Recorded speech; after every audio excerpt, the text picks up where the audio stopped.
Et à la une de l'actualité, c'est le chef de la diplomatie, Sameh Choukri, qui a appelé le Conseil de sécurité de l'ONU à assumer ses responsabilités concernant le barrage de la Renaissance en vue de parvenir à un accord équitable et contraignant sur le remplissage et l'exploitation de ce barrage. M. Choukri a fait sa déclaration lors de son entretien à New York avec des représentants de la Russie et de la Chine aux Nations Unies, et ce dans le cadre des préparatifs de la tenue d'une réunion du Conseil de sécurité prévue jeudi sur la crise du barrage éthiopien. Le ministre des Affaires étrangères a expliqué à ses interlocuteurs les dimensions de la politique et de la position égyptienne, indiquant qu'Addis Abeba poursuivait sa politique intransigeante en vue d'imposer les faits accomplis, contrairement aux droits internationaux et à l'accord des principes signés avec l'Égypte et le Soudan.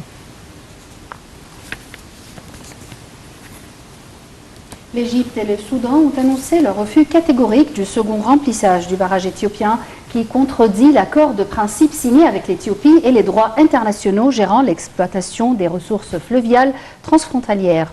Les chefs de diplomatie des deux pays ont réitéré lors de leur entretien à New York que cette mesure éthiopienne était une escalade dangereuse, reflétant la mauvaise intention et la volonté d'Addis Abeba d'imposer les faits accomplis aux pays de l'aval sans s'intéresser aux effets négatifs de ce pas sur leurs intérêts.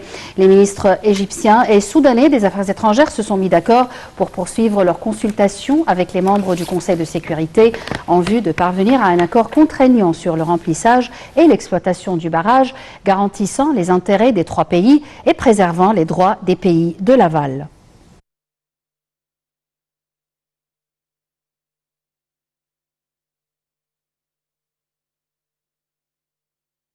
Le ministre des Ressources hydrauliques et de l'irrigation, Mohamed Abdelghati, a réitéré que l'Égypte n'était pas contre le développement en Éthiopie ou dans n'importe quel autre pays du bassin du Nil, ajoutant que les projets de développement devaient être exécutés selon les droits internationaux et devaient prendre en considération les intérêts des pays de l'aval.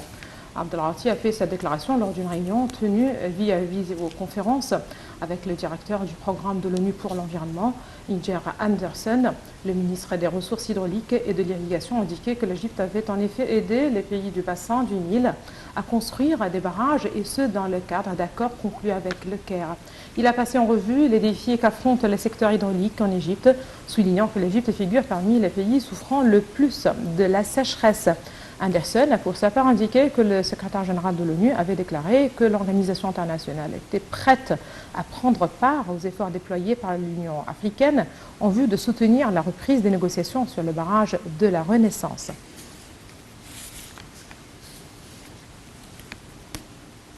Le président du Parlement arabe, Adel Al-Assoumi, a envoyé un message urgent au président du Conseil de sécurité de l'ONU avant la réunion prévue jeudi prochain pour examiner la crise du barrage de la Renaissance. Al-Assoumi a appelé le Conseil de sécurité d'adopter une position contraignante pour parvenir à un accord juste sur les règles gérant le remplissage et l'exploitation du barrage.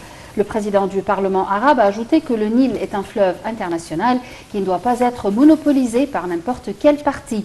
Al-Assoumi a également estimé que la poursuite des négociations sans issue est inacceptable.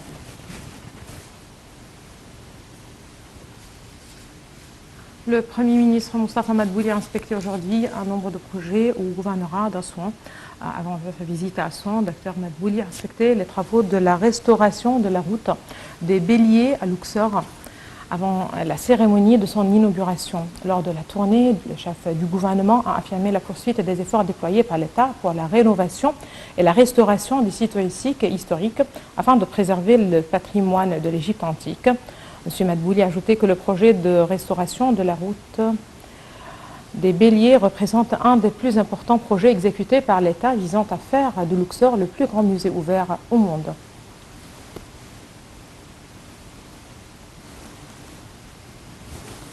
Et sur le plan économique, recul collectif des indices de la Bourse du Caire à la clôture de la séance d'aujourd'hui à cause des opérations de vente des Égyptiens, des Arabes et des étrangers. L'indice principal EJX 30 a reculé de 1,9% pour atteindre 10 154 points. Les deux indices EJX 70 et EJX 100 ont aussi reculé de 2,5% chacun.